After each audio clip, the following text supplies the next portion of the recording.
नमस्ते बच्चों, कैसे हैं आप सब लोग। क्या हाल चाल है आपके और कैसी चल रही है आपकी स्टडीज़। कमेंट करके बताइए कैसी चल रही है स्टडीज़, कैसा हो रहा है प्रिपरेशन। क्योंकि अभी 29 से आपके प्री बोर्ड की डेट आ चुकी है। ओके, तो अब बस आपको टाइम बहुत जल्दी मिल जाएगा। तो 29 जनवरी से आपके एग्ज़ाम स्टार्ट हो जाएंगे। 29 के आसपास की कोई डेट है, तो जम के प्रिपरेशन करनी है बच्चा जी। तो इसके लिए अभी हम लोग और ज़्यादा लर्न करेंगे और ज़्यादा हम टाइम डेडिकेट करेंगे, है ना। तो आज हम करने वाले हैं एसएसटी का पेपर 3 का सेक्शन डी सॉल्यूशन। ओके, तो पेपर 2 कंप्लीट हो चुका है, पेपर 3 हम करने वाले हैं सॉल्यूशन में। तो आइए देख लेते हैं कि क्या है पेपर 3 के डी सेक्शन में, जो 4 मार्क का क्वेश्चन रहेगा। अच्छा, अब इसमें एक और चीज़ बता दूं मैं कि शायद कुछ बच्चों को डाउट है। तो बच्चे इसके अंदर ऑप्शन में एनी 4 करने ना, तो बच्चों को लग रहा है कि जो मैप वाला क्वेश्चन है वो मैं स्किप कर, मतलब लाइक हम उसमें ऑप्शन ले सकते हैं। मैप 1 इज कंपलसरी, ठीक है। इसके लिए मैंने आज यहाँ पे रखा हुआ है, आप देख सकते हैं question 54 map filling it is compulsory question. तो आपको इसमें जो ऑप्शन मिलेंगे वो 47 to 53 वाले क्वेश्चन के बीच में ऑप्शन मिलेंगे। ये गलती कतई मत करके आना। ओके, मेरे कॉन्टेक्ट में एक बच्चा आया और उसने बोला कि मैम मैप छोड़ दिया, क्यों? क्योंकि स्कूल में उसके कुछ प्री बोर्ड एग्जाम चल रहे थे, ठीक है। तो बच्चे ने बोला कि मैंने छोड़ दिया, लाइक ऑप्शन नहीं करना था ना। तो मुझे लगा कि अगर इस बच्चे को नहीं पता नहीं तो शायद ऐसे कुछ और बच्चे भी होंगे जिनको मे बी इसके बारे में अंदाज़ा नहीं होगा कि मैप इज़ कंपलसरी। तो मैंने आपको वो चीज़ बता दी। तो ये बच्चा देखते हैं अभी हम लोग कि पहला क्वेश्चन क्या कह रहा है। 47, explain chemistry as an experimental science, ठीक है। एक्सपेरिमेंटल साइंस के हिसाब से हमें केमिस्ट्री क्या है वो बताइए। तो देखिए, केमिस्ट्री हमारा एक्सपेरिमेंटल साइंस है क्योंकि ये हम लोगों को हेल्प करता है स्टडी करने में regarding the minerals, plants, okay, seeds, metals. मतलब कि बेसिकली देखा जाए तो हमारे आसपास की जितनी भी चीज़ें हैं, ठीक है, वो सब केमिस्ट्री के अंदर लाई करती है। कुछ ना कुछ रिएक्शन उनके बीच में होता ही है ना। ग्रोथ हो रहा है तो उसमें भी केमिकल्स आते हैं, रस्टिंग हो रहा है मेटल्स में तो उसमें केमिकल, तो living thing, non living thing, हर एक के अंदर केमिस्ट्री एक बहुत इंपॉर्टेंट रोल प्ले करता है। अब इसमें आचार्य नागार्जुना, ओके, जो basically he was a learned Buddhist of a Nalanda university, और कहते हैं कि he is known as the pioneer of chemistry. Chemistry की नींव रखने वाले जो थे वो यही थे, और केमिस्ट्री के बारे में इतना डीप स्टडी उन्होंने भी किया था, उन्होंने काफ़ी किताबें भी लिखी थी। तो उसके पहले पता नहीं था, ठीक है, बट अब पता चल गया कि केमिस्ट्री का रोल हमारी लाइफ में क्या है और कितना इंपॉर्टेंट है। He suggested that people should use allopathic medicine along with the herbal medicine. Okay, इन्होंने ये नहीं बोला कि एलोपैथी नहीं लेना है, सिर्फ हर्बल लेना है, नेचुरोपैथी लेना है, क्या बोलते हैं अपन उसको, आयुर्वेदिक लेना है। ओके, ही सेड कि नहीं, हम एलोपैथी भी लेंगे तो एलोपैथी के साथ साथ आपको हर्बल मेडिसिन भी लेते जाना है। ओके, तो उस हिसाब से आपकी बॉडी जो है वो हार्म नहीं करेगी, ओके, कोई डैमेज नहीं होगा, मैनी मोर थिंग। तो हल्के में इन्होंने बताया हुआ है। It is believed that it was the Acharya Nagarjuna who first introduced the use of mercury ash as a medicine, ठीक है। मेडिसिन के अंदर मर्क्यूरी के जो एशेस हैं उसको हम लोग यूज़ कर सकते हैं, वो पहले शायद इन्होंने ही बताया था, ये माना जाता है। इन्होंने किताबें लिखी हुई है, रस रत्नाकर या रसा रत्नाकर, रस मतलब कि जूस, ठीक है, एंड आरोग्य मंजरी, ये दो इनकी किताबें हैं।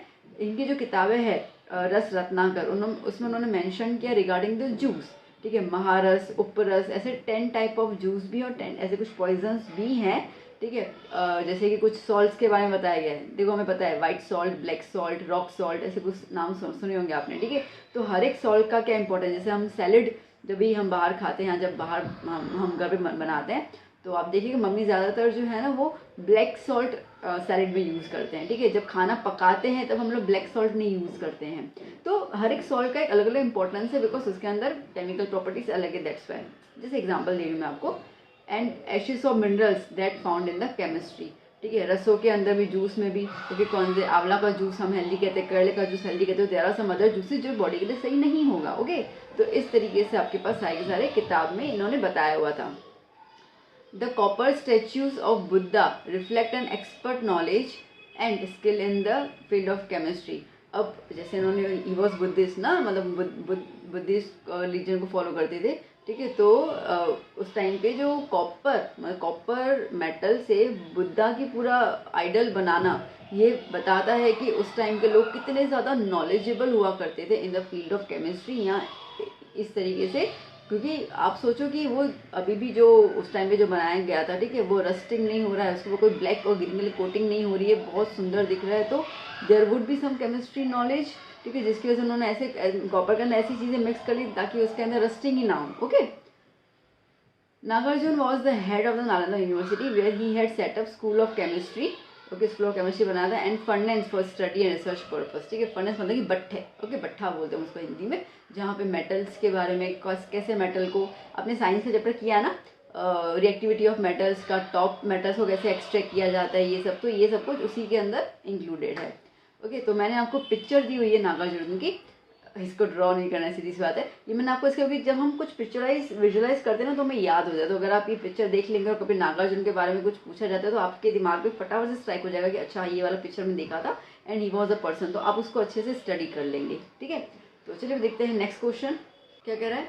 Right about the contribution of the Asian Indian metallurgy, ठीक है, मेटलर्जी में इंडिया का क्या कंट्रीब्यूशन है, आइए देख लेते हैं हम लोग।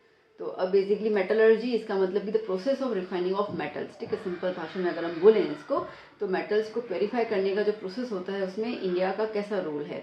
So the branch of science and technology related with the properties of metals, the production and the purification is called the metallurgy. Okay, अब बेसिकली हमें पता है कि इंडिया के अंदर मेटल्स और मेटलर्जी का यूज़ जो है वो डेली लाइफ में भी अगर हम देखें तो एशियन टाइम से किया गया है। इन Asian time, okay, ancient India made extraordinary progress in the field of metallurgy. The proof of this is a metallic idol, ठीक है। अब कहाँ से ये प्रूफ मिल रहा है अपने को, तो Indian valley, Indus valley civilisation ना, मोहनजोदारो वाला जो एरा है, ठीक है, तो उस सिविलाइजेशन के अंदर, मतलब उस सिविलाइजेशन के दौरान कुछ हमें एक्सट्रावेशंस मिले थे, ठीक है, जिसको हम कहते हैं मेटेलिक आइडल्स, मतलब कि मेटल से बने हुए हम लोगों को आइडल्स मिले थे। तब जो मिला था वो फीमेल डांस, मतलब कि फीमेल, एक फीमेल का पिक्चर है, डांस करती, वो पूरा मेटल का, उसको अंदर वो मूर्ति बनाई हुई थी। और ये इंडस वैली सिविलाइजेशन, आपको पता है सबसे पुराना सिविलाइजेशन अगर हम कहें तो यही है। तो उस दौर पे अपने को ये चीज़ मिला था। उसके अलावा बुद्धा के statue, okay, belong to the Kushan period, और also found at the Takshashila, ठीक है, जो आगे जाकर ये बताता है कि हमारा इंडिया कितना ज़्यादा एक्सीलेंट था इन द मेटल वर्क। उसके अलावा चोला पीरियड के दौरान, चोला पीरियड आपको पता होगा, साउथ में बेसिकली अगर हम देखें तो सबसे लंबा जो पीरियड चला था वो चोला पीरियड चला था। ऐसे बहुत सारे पंड्यास, चोला ना, ऐसे करके चालुक्यस, तो चोला पीरियड जो है वो सबसे ज़्यादा चला था। उस दौरान भी बहुत सारी मूर्तियाँ ऐसे बनाई गई थी। उनमें से अगर हम देखें तो finest example is the statue of Nataraj. आपको पता होगा नटराज शिव जी का जो नृत्य रूप, ठीक है, आपने देखा होगा, जैसे जो भी डांसर्स है ना वो हमेशा ऐसे राउंड में होता है और शिव जी का अंदर मूर्ति होता है और वो उनका भगवान मान के उनकी चरण से वो अपनी डांसिंग शुरू करते हैं। तो दैट इज़ अ नटराज, ठीक है, बहुत ज़्यादा फेमस हुआ था एंड वो भी चोला डायनेस्टी के दौरान। एट प्रेजेंट अभी भी ये जो स्टैच्यू है ना वो म्यूजियम ऑफ चेन्नई में प्रिजर्व करके रखा हुआ है। द म्यूजियम ऑल्सो है, इसके अलावा लॉर्ड रामा की भी बहुत पुरानी एक स्टैच्यू वहाँ पे है, द आर्चर, मतलब कि वो तीर कमान चलाते हुए उनका एक पोज है वैसा। Fine Asian metallic artistic statues of God, goddess, ठीक है, भगवान, माता, ठीक है, पक्षी, एनिमल्स, बीटल नट कटर, जैसे बहुत सारे एग्जांपल्स जो है वो हमारे पास हैं जहाँ पे मेटल इतना खूबसूरत तरीके से कार्विंग करके एक अच्छे से शेप में उसका यूज़ भी किया गया है। तो that is considered as a India भाई शुरू से मेटलर्जी में है, इंडिया के लिए कोई ये नई बात नहीं है। चलिए next question. Write a note on the global market and the Indian culture, ऐसा क्वेश्चन, इंडियन एग्रीकल्चर सॉरी, और ऐसा क्वेश्चन आता है state the impact of globalisation on the Indian agriculture, ठीक है, तो क्या इम्पैक्ट होगा ग्लोबलाइजेशन का। Now India has adopted the policy of globalisation under the economic reform of 1991 में पॉलिसी उन्होंने अडॉप्ट की थी। इसका मेन ऑब्जेक्टिव यही था कि जो हमारे इंडियन फार्मर है ना वो अपने प्रोडक्ट्स को पूरे वर्ल्ड में सेल आउट कर पाए और अच्छा खासा प्रॉफिट अर्न कर पाए, तो ये उसका मेन उद्देश्य था। अब इसका इम्पैक्ट क्या हुआ हमारे इंडियन कल्चर पे, आइए देखते हैं। Due to globalisation many charges to place in Indian agriculture, the government है सिंप्लीफाइड, ठीक है, अब गवर्नमेंट ने एक्सपोर्ट या इम्पोर्ट करने का जो तरीका है या उसमें जो रूल्स एंड रेगुलेशंस को काफ़ी सिंप्लीफाई कर लिया ताकि इंडियन एग्रीकल्चर जो है वो बाहर तक भी अपने पंख फैला पाए। जैसे कि हम लोग एक्सपोर्ट कर पा रहे कॉटन को, चिलीज़ को, तिल, ठीक है, चाइना और बहुत सारी कंट्रीज़ के अंदर, यहाँ तक कि हम बाहर की कंट्री के जो फ्रूट्स और कुछ और भी ऐसी चीज़ें हैं जो हमारे इंडिया में अवेलेबल नहीं होंगी, अब वो यहाँ पे अवेलेबल है। ठीक है, जैसे आपको पता है अमेरिकन कॉर्न अपन बोलते हैं। ठीक है, छोटी छोटी सी मकई आती है ना, जिन्हें सैलेड वगैरह में यूज़ किए जाते हैं, वो छोटी सी ना, जो अपन खाते हैं मकई भुट्टा वो अलग है, वो बड़ा वाला। ठीक है, छोटा सा आता है, तो वो आ गया। या आप वो कौन सा ड्रैगन फ्रूट खाते हैं, ये भी बाहर का ही है। ठीक है, अभी तो फिर इंडिया में हो गया इसका प्रोडक्शन स्टार्ट, मतलब कि ग्रोथ, बट स्टार्टिंग तो वहीं से ही आया था। तो ऐसे कुछ फ्रूट्स वगैरह है जो अभी इंडिया के मार्केट में अवेलेबल हैं। ठीक है, ब्रोकली ये सब बाहर का है। अपन यहाँ पे गोभी खाते हैं ना, कैबेज और कॉलीफ्लावर, ब्रोकली बाहर से आई। अच्छा, उसके अलावा टर्मरिक। अब टर्मरिक का यूज़ जो है वो ग्लोबली बहुत ज़्यादा किया गया। एक तो पॉइंट है कि turmeric has a medicinal properties. ठीक है, तो अब आपको पता होगा कि वेस्टर्न कल्चर जो है वो आजकल इंडियन कल्चर को बहुत ज़्यादा फॉलो करता है। ठीक है, बहुत ज़्यादा प्रभावित हो चुका है। इसके लिए वो योगा भी करते हैं, वो नेचुरोपैथी यूज़ करते हैं, नेचुरल चीज़ें वो अपने में यूज़ करते हैं। तो जिसमें हमें हमारे इंडिया का ना टर्मरिक को तो हमें पता है। ठीक है, बीमार हो जाते हो, जुकाम हो जाता है, टर्मरिक वाला दूध मम्मी पिला देती हैं। ठीक है, कहीं पे घाव लग जाता है तो पीस के उसको लगाया जाता है घाव पर, ठीक हो जाता है। तो दैट मीन्स कि टर्मरिक का बहुत ज़्यादा यूज़ है। तो इसके लिए वो कह रहे हैं कि इंडिया इतना ज़्यादा प्रोवाइड कर सकता है टर्मरिक, तो क्यों ना हम लोग इंडिया जो है टर्मरिक को पेटेंट कर ले। ठीक है, पेटेंट का मतलब है कि अपने नाम पे कर ले, ताकि अपने लेवल तक कोई और कंट्री ना आ पाए। ठीक है, इस तरीके से। द नेगेटिव एस्पेक्ट ऑफ, अब देखो हर एक चीज़ के पॉजिटिव नेगेटिव तो होते ही हैं। ठीक है, तो ये इम्पैक्ट्स बोल रहा है तो हमें पॉजिटिव और नेगेटिव दोनों बोलना। तो अगर नेगेटिव की अगर बात करते हैं तो ये होगा कि भाई हमें फॉरेन कंपटीशन को फेस करना पड़ जाएगा। ओके, दैट मीन्स कि हमें हमारे प्रोडक्ट्स ऐसे क्वालिटी वाइज बनाने होंगे कि फॉरेन प्रोडक्ट्स के हिसाब से अपने कम्पीट कर पाएँ। उसके अलावा इंटरनेशनल प्रोडक्ट्स जो हैं वो मार्केट में, फॉरेन मार्केट में अगर हम देखें, ठीक है, तो इंडिया भी जो है वो टेक्नोलॉजीज यूज़ करके नए नए चीज़ों को इंक्रीज़ कर पाए, प्रोडक्टिविटी इंक्रीज़ कर पाए, क्वालिटी इंक्रीज़ कर पाए। ये हमारे लिए अभी एक चुनौती हो गई है देखा जाए तो। अगर हम ऐसा नहीं कर पाएंगे ना बेटा, तो क्या होगा, this may cause a serious threat to export income and also the price for local production. ठीक है, तो हम ऑब्वियसली हम ना कंपटीशन में खड़े नहीं रहेंगे तो अपने इंडिया उतना प्रोग्रेस नहीं करेगा, जिसकी वजह से, ठीक है, इसकी वजह से अभी इंडिया को अपने देखा जाए खुद को प्रिपेयर करना पड़ेगा for the another green revolution. एक ग्रीन रिवोल्यूशन हुआ था 1971 में। ओके, ऐसा कुछ ईयर है, 1971 में हुआ था, जब हम लोगों ने ज़बरदस्त वीट प्रोडक्शन किया था। अब यह है कि फॉरेन कंट्रीज़ के साथ कम्पीट करने के लिए हमें देखा जाए तो एक बार फिर से ग्रीन रिवोल्यूशन लेके आना पड़ जाएगा। यहाँ पे ऐसी चीज़ें ग्रो करनी पड़ेगी जो वहाँ पे नहीं चलती हैं। लाइक वहाँ पे ब्रेड यूज़ करते हैं। ठीक है, हम लोग चपाटी खाते हैं, अब वहाँ के लोग जो है वो इन चीज़ों को फॉलो करने लगे, चपाटी खाना। ठीक है, बाजरे और इन सब का जो रोटी होती है वो खाना, तो ये चीज़ें वहाँ पे दे सकते हैं। तो इस तरीके से ग्लोबलाइजेशन करके हम हमारे इंडिया को, ठीक है, एक अच्छे वर्ल्ड के रैंक में लेके आ सकते हैं। वेल, चलते हैं अभी नेक्स्ट क्वेश्चन पे। The given picture shows one of the major oilseeds crops of India. What is that crop and explain in detail. अगर पिक्चर देखते हैं हम लोग, देखो साफ दिख रही है मूंगफली ना, खाते हैं हम लोग। ओके, अब देखो ग्राउंड में है तो ग्राउंड नट हो गया ये, है ना, तो बेसिकली ग्राउंड नट है ये। अब इंडिया जो है वो सेकंड नंबर पे आता है after China in the world in the production of groundnut. ठीक है, अब ये इसके लिए देखो क्या क्या चीज़ ज़रूरी है। एक तो ब्लैक सॉइल चाहिए हम लोगों को। Okay, black it wells on the black white land the mixture of loamy and the sandy soil. ठीक है, जो अपने गुजरात में अच्छी खासी मिट्टी आप देख लो ना, वैसे आपको दिख जाएगी। ये जो लैंड है, इस तरीके की जो सॉइल होती है वो पानी को ज़्यादा रिटेन नहीं कर पाती है, जो बेसिकली अच्छा होता है। ठीक है, ज़्यादा पानी को रिटेन करेंगे तो सड़ जाएंगे वो। टेम्परेचर 20 से 25 डिग्री सेल्सियस जितना चाहिए होता है, और रेनफॉल 50 to 70 सेंटीमीटर जितना चाहिए उतना अपन के गुजरात में आ जाता है। Although basically groundnut is a kharif crop.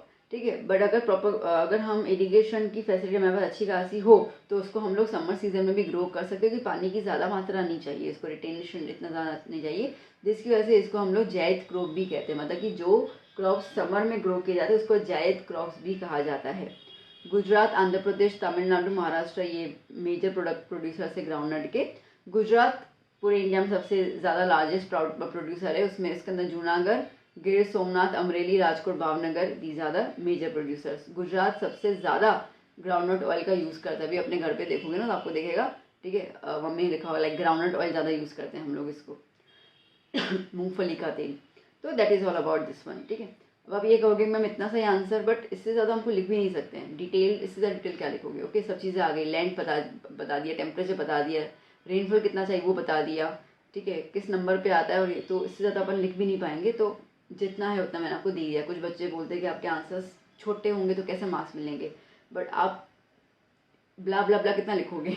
Okay, जितना आपके बुक में होगा उसी को ही फॉलो करोगे ना, बुक से बाहर तो जाके फॉलो करने नहीं वाले हो, करेंगे भी क्यों, हम तो टेक्स्ट बुक को फॉलो करेंगे, तो उसमें इससे ज़्यादा कुछ दिया हुआ भी नहीं है।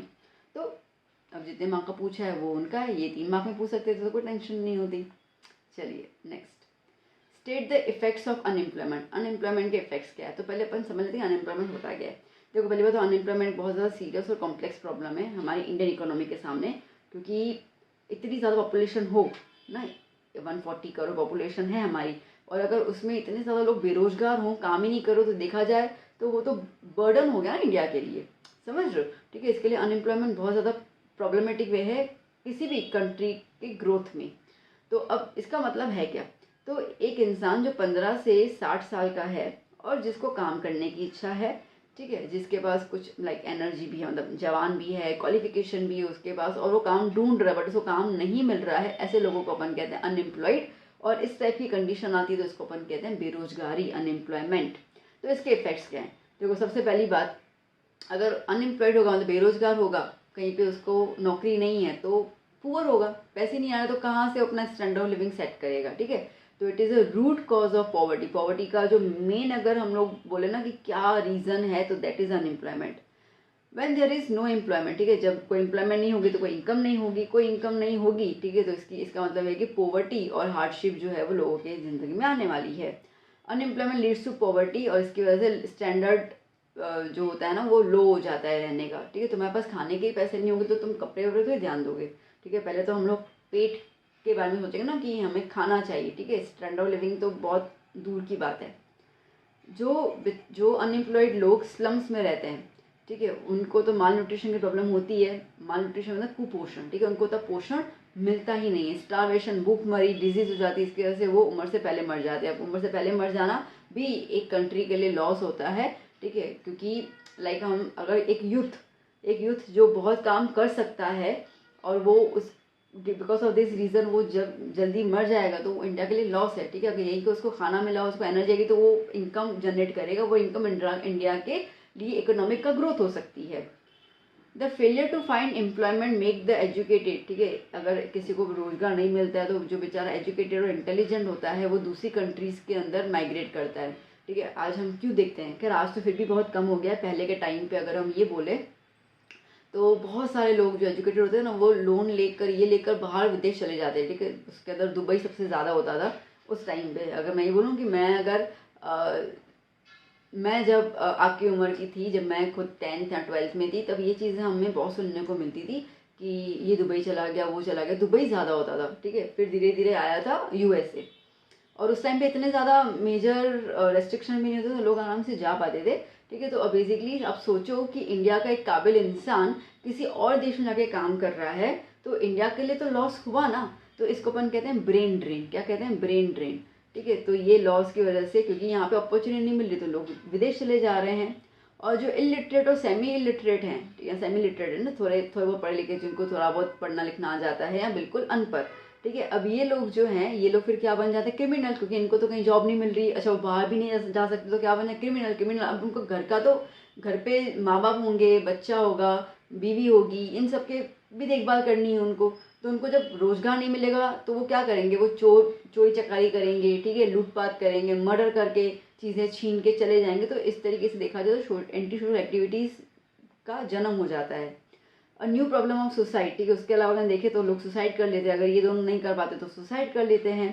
ठीक है, फार्मर्स का तो हमने खैर बहुत ज़्यादा देखा है, क्योंकि कुछ पार्ट्स में पुअर फार्मर्स जो है, जिनके पास ना मनी है और ना ही कोई एक्स्ट्रा उनके पास कोई जॉब है जिसकी वजह से अपना लोन चुका पाते हैं, तो सुसाइड कर लेते हैं। तो ये एक अनएम्प्लॉयमेंट का इफेक्ट हम लोगों को देखने को मिलता है।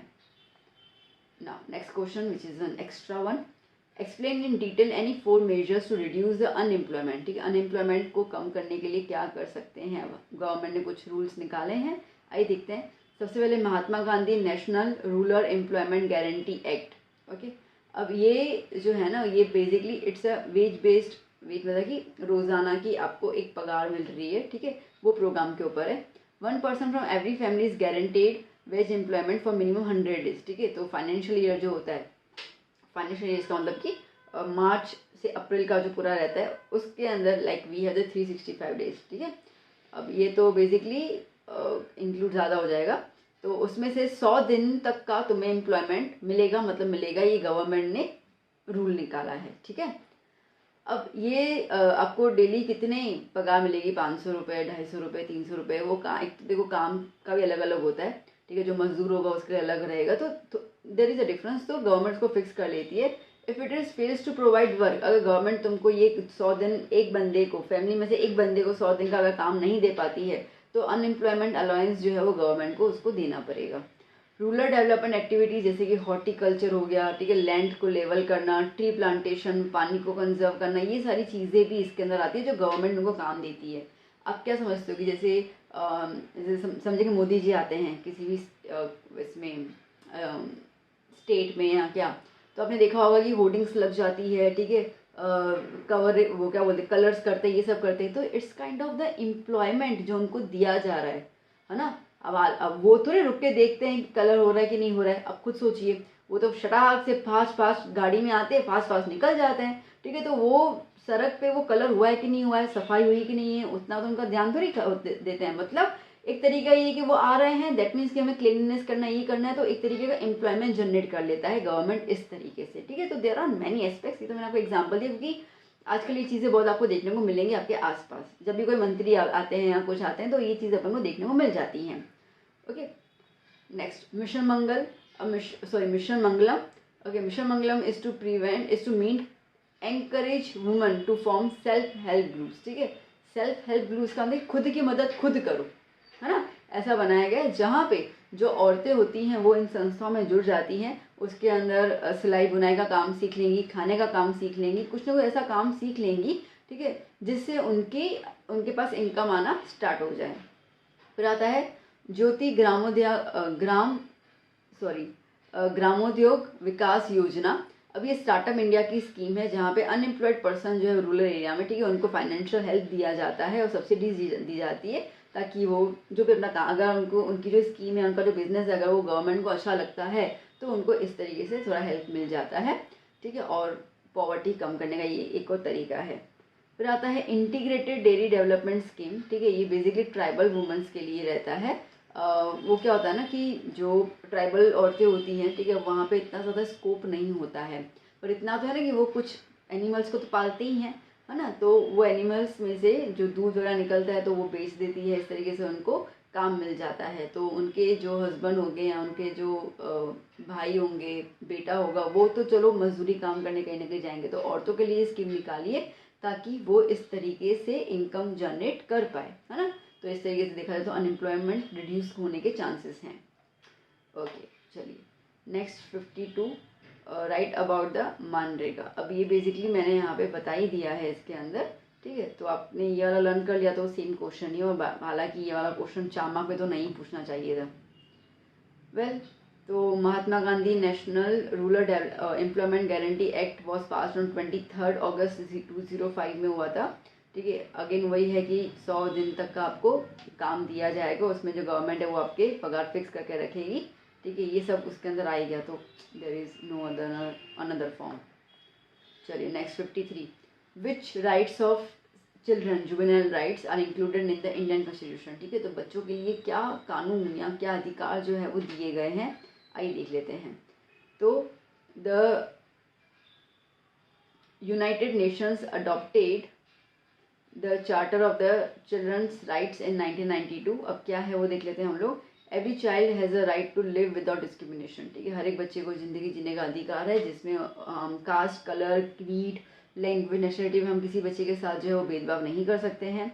ओके, हर एक, it is a right to the child to get proper upbringing by the parents, ठीक है। पेरेंट्स अगर बच्चे पैदा करते हैं तो वो उनकी जिम्मेदारी है कि उनको सही परवरिश दे, ठीक है। पेरेंट्स से सेपरेट होना, ठीक है, अगर जैसे डिवोर्स वगैरह होता है तो बच्चे बेचारे सेपरेट हो जाते हैं ना पेरेंट्स से, ठीक है, मैनी अदर रीजंस, तो कोशिश यही की जाती है कि ना हो, ठीक है। इसके लिए अगर रीज़न इनवैलिड होता तो उनको बोलते हैं भाई बच्चों के लिए आप एक साथ रह लो बच्चों को, तो ये उनके अधिकार है कि वो उनका अधिकार है कि वो माँ बाप दोनों के साथ रहना उसका अधिकार है। It is a legal right of the child to get education, ठीक है। एजुकेशन बेसिकली हमें पता है 6 से 14 साल तक फ्री एजुकेशन मिलती है और वो उनका अधिकार है लेना। Every child has a right to live healthy life, ठीक है, and has a right to participate in games entertainment जो भी है, ठीक है। आपने देखा होता है जैसे आप इंडियन आइडल देख लेते हैं, कुछ गानों के रियलिटी शोज आते हैं या डांस के आते हैं, तो आपने देखा होता है वहाँ पे हर वर्ग का इंसान जो है वो आ सकता है अपने अपनी जो उसके अंदर जो भी कला है उसको शो करके, ठीक है। अगर जितना ज़्यादा कैपेबल होगा उतना ज़्यादा वो शो जीतेगा या नाम कमाएगा, काम मिलेगा उसको, in short. Every child has the right to conserve his lecture, ठीक culture and live amongst his religious community, ठीक है। हर एक बच्चा, ठीक है, अपना जो भी उसका कल्चर है, जो उसका धर्म है, वो उसको प्रिजर्व कर सकता है, वो अपनी लैंग्वेज में बात कर सकता है, किसी को भी रोक नहीं सकते हो कि you can't talk in this language here, okay, नहीं, वो अपने कल्चर को फॉलो करेगा और कर सकता है, ये उसका अधिकार है। हर एक चाइल्ड जो है अगर उसके साथ कुछ भी फिजिकल या मेंटल टॉर्चर हो रहा है, ठीक है, या नार्कोटिक ड्रग्स ज़बरदस्ती पिलाया जा रहा है या कुछ इनअप्रोप्रिएट काम हो रहा है, तो उसके पास अधिकार है कि वो कंप्लेन कर सकता है, अकेला जाकर पुलिस स्टेशन में कंप्लेन कर सकता है या कहीं और जगह पे जो भी इनके उसमें आता है ना, चाइल्ड लाइन भी है ना, चाइल्ड हेल्पलाइन।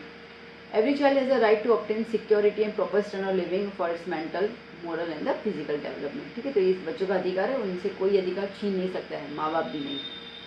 चलिए next, state the fundamental rights of citizen, ठीक है। सिटीजन के पास क्या अधिकार है वो देख लेते हैं। अभी क्वेश्चन थोड़ा सा लंबा है, इन्होंने एक्चुअली स्टेट बोला है। अब स्टेट में तो हमें सिर्फ नाम ही लिखना है और तो कुछ करना नहीं होता, बट सिर्फ नाम लिखोगे तो 4 मार्क में आंसर कवर अप नहीं होगा, ठीक है ना बेटा। तो इसके लिए मैंने आपको थोड़ा सा डिटेल भी दिया हुआ है। अब सबसे पहले आता है राइट टू इक्वलिटी, ठीक है। Equality in the article 14 to 18 के अंदर इक्वलिटी की बात की गई है, जहाँ पे कोई भी स्टेट डिस्क्रिमिनेट नहीं करेगा, ठीक है। लाइक अगर एम्प्लॉयमेंट है तो एम्प्लॉयमेंट में उस स्टेट में जिस भी धर्म के लोग, जिस भी कास्ट के लोग रहेंगे वो उस एम्प्लॉयमेंट के लिए अप्लाई कर सकते हैं और जो काबिल होगा उसको नौकरी दी जानी चाहिए। मतलब there is no biasness, okay, based on religious, caste, race, language, gender, place of birth and many more things, ठीक है। राइट टू फ्रीडम, फ्रीडम मतलब क्या होता है यहाँ पे कि लिबर्टी, आपके पास आज़ादी है, ठीक है। आप इंडिया में कहीं पे भी सेटल हो सकते हैं, किसी भी स्टेट में जाके आप रह सकते हैं, ठीक है। आप कोई भी बिजनेस, कोई प्रोफेशन कर सकते हैं, आप अपने स्पीच, अपने व्यूज़ को एक्सप्रेस कर सकते हैं, आपको उसके लिए कोई रोक नहीं सकता है, ठीक है।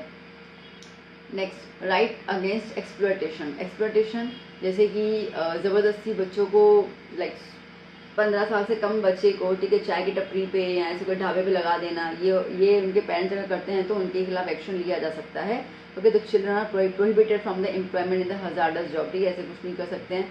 फोर्स लेबर, ओके, आप किसी से ज़बरदस्ती काम नहीं कर सकते हैं। ह्यूमन ट्रैफिकिंग जो है वो खैर वो तो है ही है प्रोहिबिटेड, ठीक है। तो ये एक्सप्लॉयटेशन की बात हो जाती है।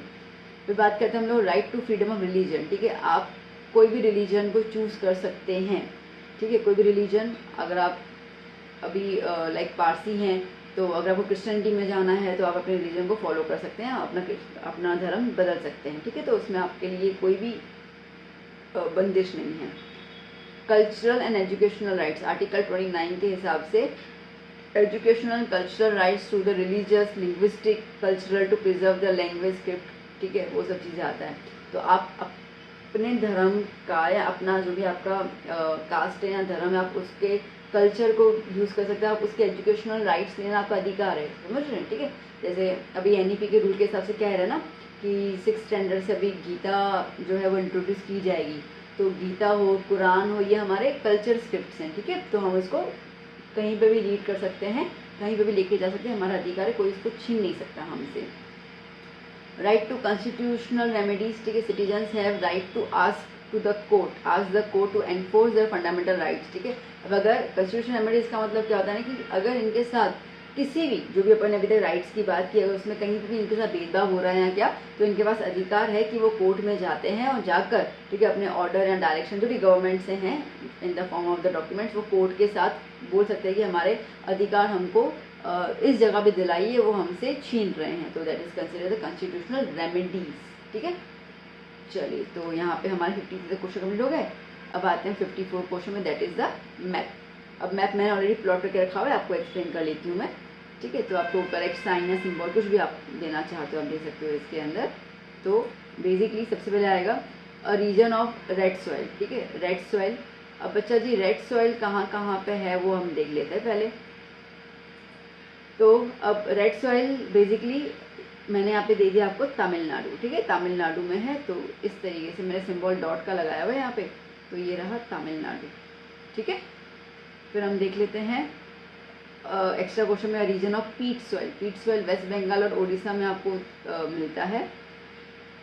वैसे तो एक ही बताना है, मैंने फिर भी 2 बता दी हैं, और वैसे तो बहुत सारे हैं नो डाउट, ठीक है। तो वेस्ट बंगाल ये रहा और उड़ीसा ये रहा, ठीक है। अच्छे से देख लेना, मैंने इसके कलर चेंज किया ताकि आपको थोड़ा सा पता चल जाए। साइन भी दे दिए मैंने। सेकंड कॉर्बेट नेशनल पार्क और एक्स्ट्रा क्वेश्चन में Sundarban wild life sanctuary. Sundarban जो है वो आपको कोलकाता में मिलेगा, वेस्ट बंगाल में। तो देखिए ये रहा सुंदरबन, है ना।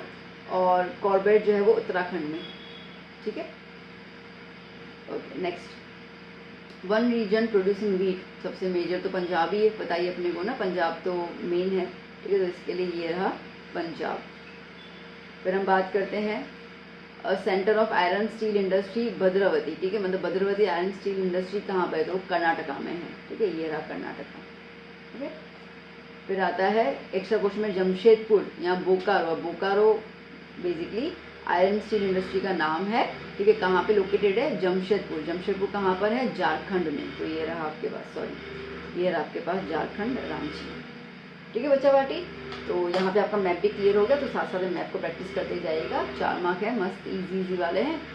तो यहाँ पे आपका SST का सेक्शन डी कंप्लीट हो जा रहा है, ठीक है। अभी हम लोग बाकी पेपर 3 है, पेपर 4 वगैरह मैं आपको बस जल्दी प्रोवाइड करूँगी। आप इसको स्टडी कीजिए, लर्न कीजिए, और वीडियो कैसा लगा ज़रूर बताइएगा। Kindly share this video among your friends and if you are new to the channel kindly subscribe to the channel. And आपको बहुत सारे और चीज़ें जो है वो इस चैनल पर आपके एग्ज़ाम तक मिलते रहेंगे। बहुत अच्छे आपको वीडियोस देती रहूँगी, यूज़फुल, ठीक है। बकवास वाली वीडियोस में मिलेंगे आपको। तो चलिए बच्चों पे मिलेंगे नेक्स्ट वीडियो लेक्चर में। Till then keep study, keep hard working, bye bye.